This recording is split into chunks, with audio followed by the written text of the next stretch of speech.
रात का समय था और आसमान काले बादलों से घिरा हुआ था।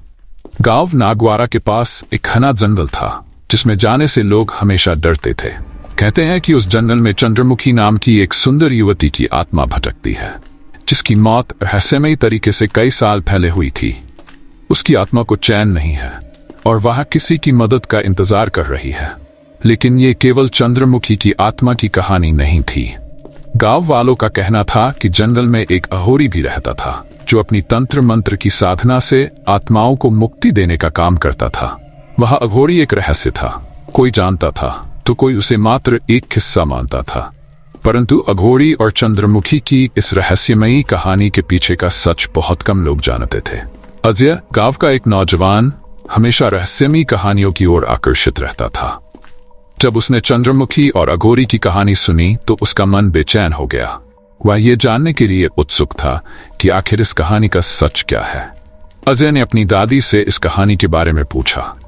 दादी ने उसे बताया, कहते हैं कि चंद्रमुखी बहुत सुंदर और मासूम लड़की थी। उसकी शादी से पहले उसकी मौत हो गई थी और उसके मंगेतर ने उसे धोखा दिया था। उसी के कारण उसकी आत्मा को मुक्ति नहीं मिली और वह भटकती रही। अजय ने ठान लिया कि वह इस रहस्य को जानकर रहेगा। उसने अपने दोस्तों को यह बताया और उनसे साथ चलने का आग्रह किया, लेकिन डर के मारे किसी ने भी उसके साथ जाने से मना कर दिया। अजय ने अकेले ही जंगल में जाने का निर्णय लिया। अजय ने रात के अंधेरे में जंगल की ओर कदम बढ़ाया। चारों ओर केवल घनी खामोशी और पेड़ों की सरसराहट सुनाई दे रही थी। जैसे ही अजय जंगल के अंदर गया, उसे हल्की हल्की आवाजें सुनाई देने लगी। वह आवाजें बहुत अजीब और रहस्यमयी थीं, जैसे कोई उसके पास आकर फुसफुसा रहा हो। अचानक उसे एक पेड़ के नीचे एक व्यक्ति बैठा हुआ दिखाई दिया। वह व्यक्ति काले कपड़ों में लिपटा हुआ था और उसकी आंखें गहरी और चमकदार थीं। अजय ने समझ लिया कि यह वही अघोरी था जिसके बारे में उसने सुना था। अघोरी ने बिना कुछ कहे अजय की ओर देखा और उसकी आंखों में झांका। कुछ देर की खामोशी के बाद अघोरी ने कहा, तुम्हें क्या चाहिए यहाँ बालक? अजय ने कांपती हुई आवाज में कहा, मैं चंद्रमुखी की आत्मा के बारे में जानना चाहता हूँ। क्या सच में उसकी आत्मा यहाँ भटक रही है? अघोरी ने गंभीरता से कहा, चंद्रमुखी एक दुखी आत्मा है। उसे धोखा मिला और वह अपने प्रेम की तलाश में यहाँ भटक रही है। उसकी मुक्ति तभी संभव है जब कोई सच्चे दिल से उसकी मदद करना चाहे। अघोरी ने अजय को चेतावनी दी कि आगे बढ़ने से पहले उसे पूरी तरह तैयार होना चाहिए, क्योंकि यह आसान नहीं होगा और चंद्रमुखी की आत्मा बहुत आक्रोश में है। अजय ने साहस बटोरकर हामी भर दी और अघोरी के निर्देशों का पालन करते हुए चंद्रमुखी को पुकारने का अनुष्ठान शुरू किया। जैसे ही अनुष्ठान शुरू हुआ, ठंडी हवा चलने लगी और पूरे जंगल में एक अजीब सी कंपकंपी दौड़ गई। कुछ ही देर में एक सफेद लिबास में एक सुंदर परछाई उसके सामने प्रकट हुई। यह चंद्रमुखी की आत्मा थी। उसकी आंखों में दर्द और क्रोध का मिश्रण था। अजय ने उसकी ओर देखते हुए कहा, चंद्रमुखी, मैं तुम्हारी मदद करने आया हूं। मैं तुम्हें मुक्ति दिलाना चाहता हूं। चंद्रमुखी की आत्मा ने उसकी ओर देखा और कहा, क्या तुम सच में मेरी मदद करना चाहते हो? क्या तुम जानते हो कि मुझे किसने धोखा दिया था और क्यों? अजय ने पूछा, तुम्हें किसने धोखा दिया था चंद्रमुखी? चंद्रमुखी ने बताया कि उसका मंगेतर, जो गांव का एक धनी व्यक्ति था, ने उससे विवाह का वादा किया था, लेकिन उसकी दौलत और सुंदरता देखकर उसने किसी और अमीर महिला से शादी कर ली। इससे चंद्रमुखी का दिल टूट गया और उसकी आत्मा आक्रोश से भर गई। अजय ने अघोरी की ओर देखा और पूछा, क्या इस आत्मा की मुक्ति का कोई उपाय नहीं है? अघोरी ने कहा, इस आत्मा को मुक्ति केवल तब मिलेगी जब कोई सच्चे दिल से इसे समझेगा, इसके दर्द को महसूस करेगा और इसके साथ न्याय करेगा। अजय ने अपना पूरा मन और विश्वास लगाकर चंद्रमुखी के साथ संवाद किया। उसने उसे बताया कि उसे अब इस धोखे से ऊपर उठकर मुक्ति की ओर बढ़ना चाहिए। अजय की सच्ची भावना और दयालुता ने चंद्रमुखी की आत्मा में शांति भर दी। उसकी आंखों में धीरे धीरे दर्द की जगह शांति आ गई। चंद्रमुखी ने अजय का आभार व्यक्त करते हुए कहा, तुम्हारी सच्चाई और दया ने मुझे मुक्ति दी है। अब मैं हमेशा के लिए चैन पा सकूंगी। जैसे ही उसने ये कहा, उसकी आत्मा एक उजाले में विलीन हो गई और जंगल में एक शांति छा गई। अजय ने अघोरी का धन्यवाद किया और जंगल से बाहर निकलते हुए महसूस किया कि उसने एक आत्मा को मुक्ति देकर एक चमत्कार कर दिखाया है। अजय के मन में एक अजीब सी शांति थी, लेकिन कुछ सवाल अब भी उसके दिल में उमड़ घमंड रहे थे। अघोरी ने उसे ध्यान से देखा और मुस्कुराते हुए कहा, तुमने चंद्रमुखी की आत्मा को मुक्ति दी, लेकिन इस जंगल में अभी भी कई ऐसे रहस्य हैं जो अनसुलझे हैं। अजय ने अघोरी से पूछा, क्या आप मुझे उन रहस्यों के बारे में और बता सकते हैं? अघोरी ने गहरी सांस ली और कहा, यह जंगल सदियों पुराना है। यहाँ कई आत्माएं भटकती हैं जिनकी कहानियां चंद्रमुखी की तरह ही दर्दनाक है।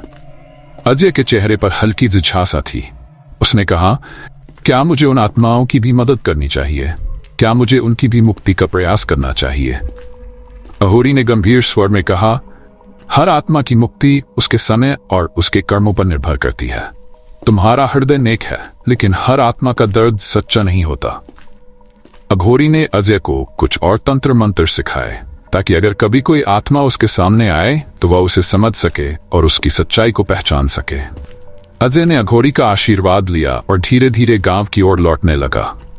रास्ते में उसे एक बार फिर से जंगल के भीतर से एक हल्की आवाज सुनाई दी। वह आवाज कुछ ऐसी थी जैसे कोई उसे अपने पास बुला रहा हो। अजय ने ध्यान से सुना और महसूस किया कि यह आवाज भी किसी आत्मा की हो सकती है।